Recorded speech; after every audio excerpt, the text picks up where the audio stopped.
Assalamualaikum warahmatullahi wabarakatuh. Kembali lagi bersama saya Zahra Latifah, peserta Latsar CPNS Provinsi Sulawesi Barat tahun 2022. Pada kesempatan ini saya akan menyampaikan podcast monolog dengan materi kompeten. Kompeten adalah perpaduan antara aspek pengetahuan atau teknologi, keterampilan atau skill dan sikap atau attitude yang terindikasikan dalam kemampuan dan perilaku seseorang sesuai dengan tuntutan pekerjaannya. Pengertian yang sama juga digunakan dalam konteks ASN. Kompetensi adalah deskripsi pengetahuan, keterampilan, dan perilaku yang diperlukan dalam melaksanakan tugas jabatannya. Jadi, orang yang kompeten adalah orang yang memiliki wawasan dan kapasitas terkait bidang keahliannya, serta akan terus belajar dan berusaha untuk meningkatkan keahlian yang dimilikinya. Akuntabel dalam nilai core value ASN dapat ditunjukkan dengan perilaku melaksanakan tugas dengan jujur, bertanggung jawab, cermat, disiplin, dan berintegritas.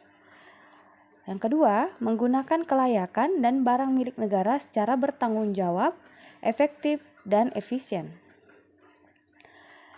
Kompetensi menjadi faktor penting untuk mewujudkan pegawai profesional dan kompetitif. Dalam hal ini, ASN sebagai profesi memiliki kewajiban mengelola dan mengembangkan kompetensi dirinya, termasuk mewujudkan dalam kinerja. Standar kompetensi ASN terdiri dari kompetensi teknis, manajerial, dan sosial kultural. Kompetensi teknis adalah pengetahuan, keterampilan, dan sikap atau perilaku yang dapat diamati, diukur, dan dikembangkan yang spesifik berkaitan dengan bidang teknis jabatan. Jadi, sebagai pegawai kita harus memiliki kompetensi teknis. Selanjutnya adalah kompetensi manajerial. Kompetensi manajerial adalah pengetahuan, keterampilan, dan sikap perilaku yang dapat diamati, diukur, dikembangkan untuk memimpin dan atau mengelola unit organisasi.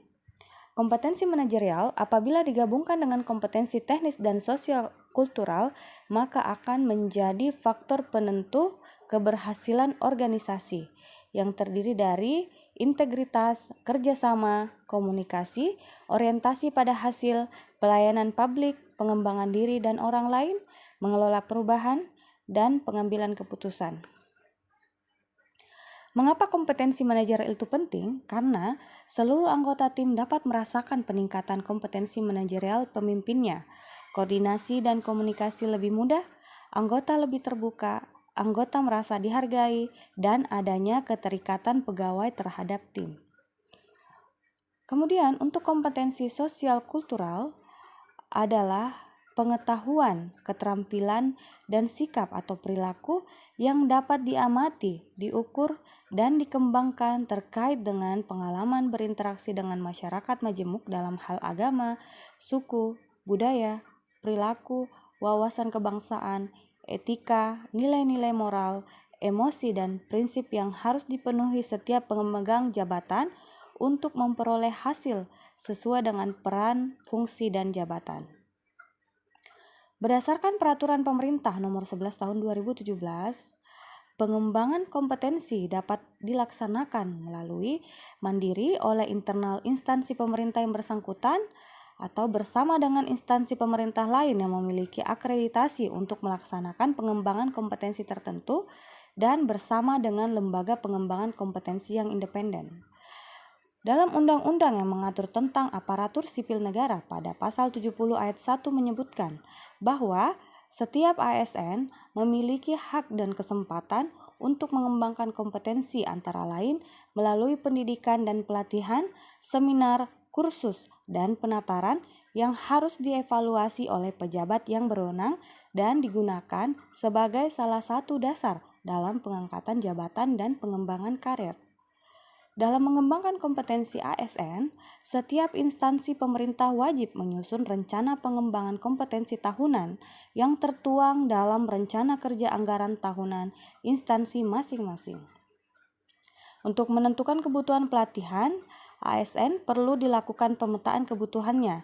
Dalam menentukan kebutuhan pengembangan kompetensi pegawai dapat dilakukan dengan mengumpulkan data seperti dengan memanfaatkan indeks profesionalitas, asesmen kompetensi manajerial dengan metode assessment center atau metode lain yang sesuai seperti survei atau focus group discussion. Selanjutnya, dari hasil pemetaan tersebut dapat diidentifikasi metode pengembangan yang sesuai dengan kesenjangan atau gap atau kebutuhan masing-masing pegawai, baik klasikal maupun non-klasikal. Terdapat dua pengembangan yang dapat dimanfaatkan pegawai untuk meningkatkan kompetensinya, yaitu klasikal dan non-klasikal. Optimalisasi hak akses pengembangan kompetensi dapat dilakukan dengan pendekatan pelatihan non-klasikal, di antaranya e-learning, job enrichment, dan job enlargement, termasuk coaching dan mentoring. Coaching dan mentoring selain efisien karena dapat dilakukan secara masif dengan melibatkan antara lain atasan peserta pelatihan sebagai mentor sekaligus sebagai coach. Selain itu, coaching dan mentoring juga penting terkait beberapa hal.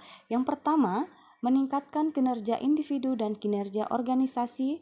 Yang kedua, membangun komitmen dan motivasi yang lebih tinggi.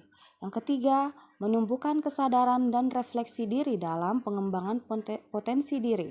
Yang keempat, menumbuhkan kemampuan kepemimpinannya yang lebih baik. 5. Membuat proses manajemen perubahan yang lebih baik. 6. Memperbaiki komunikasi dan hubungan antara atasan dan bawahan. 7. Mengimplementasikan keterampilan yang lebih baik. 8.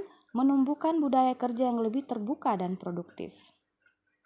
Dalam konteks ASN, terdapat dua jalur pengembangan karir pegawai, yaitu jalur struktural atau kepemimpinan seperti jabatan pimpinan tinggi atau JPT dan jabatan administrasi, dan jalur fungsional atau profesional yang luas. Semakin tinggi jabatannya, kemampuan view organisasinya harus lebih luas, meliputi kemampuan kepemimpinan termasuk teknisnya itu sendiri. Sementara itu, untuk jalur fungsional sebagai jalur keahlian profesional, semakin tinggi jabatannya, tuntutan kompetensi teknisnya semakin dalam atau in-depth. Dengan kata lain, bagi pemangku jabatan struktural yang dituntut yaitu kemampuan kepemimpinannya dan kemampuan teknisnya lebih lebar atau generalis dengan kedalamnya cenderung lebih rendah dibandingkan dengan jabatan profesional atau jabatan fungsional, karena yang banyak dituntut lebih kepada kemampuan kepemimpinannya. Baik, sekira demikian yang bisa saya sampaikan pada podcast saya kali ini tentang nilai dasar ASN, yaitu kompeten. Semoga bermanfaat dan terima kasih telah mendengarkan. Sampai jumpa di podcast selanjutnya. Wassalamualaikum warahmatullahi wabarakatuh.